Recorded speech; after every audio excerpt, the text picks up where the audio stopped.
और एक new place पर आपको लेकर चलती हूँ। वो बहुत ही बेहतर प्लेस था। जो एक रेस्टोरेंट है, मैंने सुना था ये महारानियों का जो रेस्टोरेंट होती है उनके नाम पर है रेस्टोरेंट। और ये बहुत ही खूबसूरत है। ये इसका रेस्टोरेंट का नेम गोविंदम है।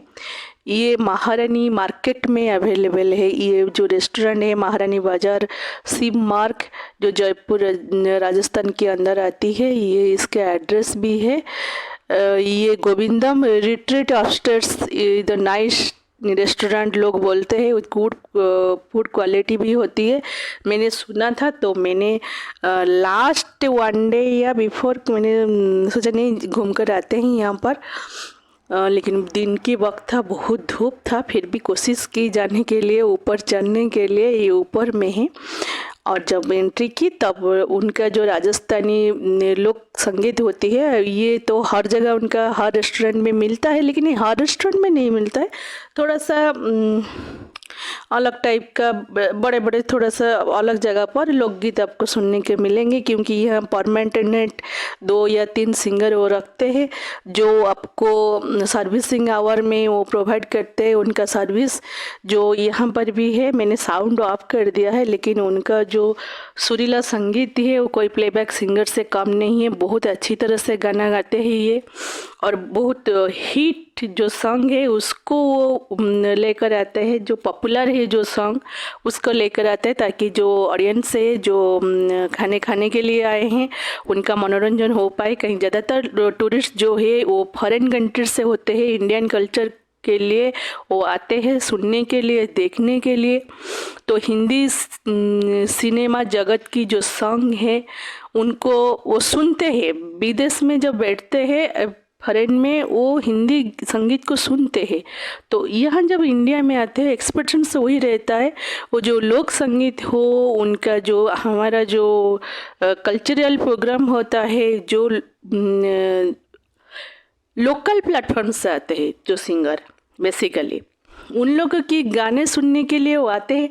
एक टेबल पर 2 3 घंटे बैठते हैं सिर्फ उनको सुनने के लिए। और जब उनका दिल खुश हो जाता है तब वो टिप की तरफ पर बहुत सारे पैसे भी उनको भी देते हैं, कभी कभी मिलता है। लेकिन ये जो सिंगर्स है, मैं उनके बारे में बोलूँगी, ये अपना खुद का कला है और बेहतरीन कला है। यहाँ पर जो मैंने सुना था ये गुड क्वालिटी का फ्रूट भी प्रोवाइड करते हैं, जो राजस्थानी फ्रूट होता है। बेसिकली मैंने कभी लिया नहीं था, मैंने सुना था। तो मैंने दोपहर में ऊपर में गई थी, तो मेरा खाने का इतना मन नहीं था। लेकिन जब उन्होंने उसका एक थाली मंगाया, एक डिश मंगाती तो इतना मुझे पता नहीं चलता, क्योंकि इतना डिश मंगाना पॉसिबल नहीं है। तो इसको थाली के थ्रू मंगाना चाहिए। जहाँ पर भी आप जाए, किसी भी प्लेस पर जाए, जो भी राज्य पर जाए, आप वहाँ का एक काम करिएगा, वो जो थाली होती है उसको चूज़ करिए। थाली में क्या होता है, उनका तरह तरह का स्मॉल बाटी के अंदर जो वो भर कर देते हैं। उनका जो फेवरेट स्वीट डिश हो, खाने का चीज़ हो, वो सब अलग अलग तरीके से प्लेट से देते हैं। तो आपको ये कंबाइंड फूड मिलती है। तो यहाँ पर अभी मैंने वही फ्रूट चूज़ किया था। तो मैंने एक थाली ली थी, एक थाली को डिवाइडेड किया था। मेरी साथ मेरी बच्ची थी, तो मैंने उसको साथ डिवाइड किया था। लेकिन हाँ, उनका जो बाटी और चूरमा, एक है बाटी चूरमा, उसको मैंने ट्राई करने के लिए वहाँ पर गई थी।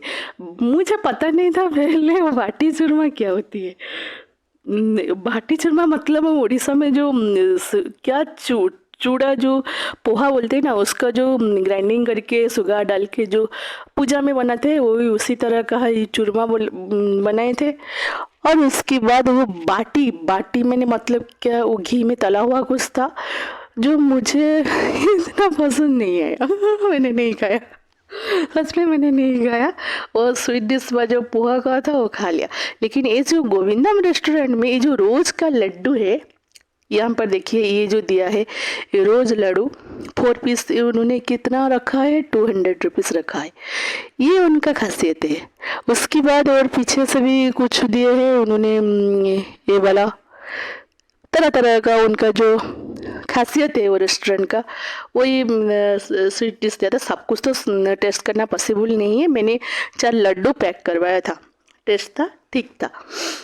रोज़ का मतलब क्या है? रोज़ आपको उसका लीव्स को तोड़ कर उससे प्रिपेयर करें या उसका थोड़ा सा सेंटेड वाला कुछ यूज़ करें, रोज़ का मतलब कुछ नहीं होता है। लड्डू लड्डू ही है, बेसन से बनता है और घी से बनता है। आपके ऊपर, रेस्टोरेंट के ऊपर डिपेंडेंट है वो ज़्यादा घी डालेगा या कम। ये मैंने जो थाली ऑर्डर की थी, ये उन्होंने थाली दिया, देखिए इतना सारा थाली में मैंने खा नहीं पाई। उन्होंने, उसने भी खाया नहीं, वो सिर्फ 1-2 डिश टेस्ट किया। हाँ, ये जो कर्ड है मैंने खा लिया। ये जो बाउल में दिख रहा है गोल था, ये 2 दिए थे, ये है बाटी। अरे उसके बाद सुरमा दिया था, सुरमा कहाँ गया? ये जो सूजी का जैसा दिख रहा है ये सुरमा है। और ये कद्दू का, बेसन का कड़ी था, और प्याज सलाद तो जनते, पापड़ जनते। ये एक पनीर का सब्जी था और मिक्स सब्जी, ये एक मिक्स सब्जी था, थोड़ा सा राइस था। और जैसे आपका पराठा वगैरह बनते हैं, वो किस चीज़ से पराठा बना था? वेजिटेबल के साथ मिक्स पराठा था। ऑलवेज मैंने देखा जाए तो थाली पूरी तरह बेस्ट थी, लेकिन 1-2 डिश मैंने नहीं खा पाई। ये चांस मैंने एक्स्ट्रा मंगाया था और लड्डू भी पैक करा लिया, ये बाकी और कुछ भी मैंने ट्राई नहीं कर पाई। देखा जाए तो ऑलमोस्ट उड़ीसा जैसा खाना था। ये जो है दही पकौड़ा, और जो दही से कड़ी से बनाते हैं, ये वाला टेस्ट था। इसको मैंने खा लिया इसको खा लिया, लेकिन बाकी का चीज़ मैं खा नहीं पाई। वो जो बाटी 2 दिए थे, वो एक ही ख़त्म नहीं हुआ। अदरवाइज बाकी सब ठीक ठाक था। ऐसे खाना हाइजेनिक था, रेस्टोरेंट भी ठीक था, सब कुछ। ये जो उसके पास में हैंडलूम महारानी मार्केट है, ये पूरा बड़ा सा हॉल है, ये हैंडलूम का है। उनका जो ओन हैंडलूम प्रोडक्ट है वहाँ पर बेचते हैं। ये उसका आसपास का बाज़ार है। मैंने जब रिटर्न कर रही थी, बहुत ज़्यादा धूप था, तभी मैंने एक क्लिप लिया था शायद। ये इतना क्राउड है यहाँ पर, आप कैसे घूमना है मुझे समझ में नहीं है। सच बोला जाए तो भुवनेश्वर में भी इतना क्राउड नहीं है। शायद दिवाली के वक्त था, इतना क्राउड है। दिवाली, ये जो सब बेचा जा रहा है दिवाली पूजा के लिए है, इसीलिए शायद क्राउड था। और सबसे ज़्यादा इंटरेस्टिंग क्या है, इसको मैंने क्लिप लिया है। मैंने जो टुनटुन होता है ना, वहाँ पर बैठे थे, वो पीछे से हॉर्स आ रहा था। मैंने सोचा कैसे लूँ इससे पिक्चर, लेकिन वो सिग्नल पर आ गया। वो दूर से आ रहा था, लेकिन मैंने सोचा नहीं था वो तभी सिग्नल स्टॉप होगा, वो पास में आकर स्टॉप होगा। देखिए कितना नियरेस्ट आया था, वो कितना सुंदर है। वो उसको भी पता है सिग्नल आ रहा है, इसीलिए स्टॉप हुआ। बहुत बेहतरीन क्लिप। अब अगर बाहर निकलेंगे, ये जो तरह तरह का लोग हैं आपको मिलते हैं ना, मैं यहाँ पर 10 मिनट्स उनको देखती रही, उनकी कला को देखती रही, समझने की कोशिश की। इस इंसान ने पूरी ज़िंदगी कला को सीखने की कोशिश किए होंगे। ये जो उनका कदर करना चाहिए। उनके पास कितना पैसा पड़ा है? 5, 10, 20, शायद 100 सबसे ज़्यादा होगा, लेकिन ये क्या उनकी कला का इतना अमाउंट बनता है? इसका यही सम्मान है क्या? आपको सोचना पड़ेगा। बाहर निकलोगे तभी तो आपको पता चलेगा दुनिया क्या है, कैसे है। ये जो लोग है, ये जो सपेरा, इनको भी ले ले। ये जो सपेरा का काम है, इन्होंने पीढ़ी बाई पीढ़ी किया होगा, और तभी जो पापड़ वाला वो भी पीढ़ी बाई पीढ़ी वो काम किया होगा। ये जो मेरा भारत है ना, ये बहुत बड़ा महान कंट्री है, देश है। ये सिर्फ बोलने के लिए नहीं है, सच में बहुत बड़ा देश है। सिर्फ अभी जयपुर को ले लो ना, मैंने इस जयपुर में इतना सारा पैलेस देखे। क्या एक दिन में बन गए ऐसा सारे पैलेस? नहीं, कितना मेहनत से बना हुआ। आप अगर देखेंगे उनका आर्टिकल जो उन्होंने लिख रखे हैं, एक एक पैलेस के अंदर आप जाएंगे तब आप देखेंगे कितनी मेहनत से बना हुआ। उन्होंने पूरी एक एक जेनरेशन जो किंग वहाँ पर रूल किए, हर एक का योगदान है।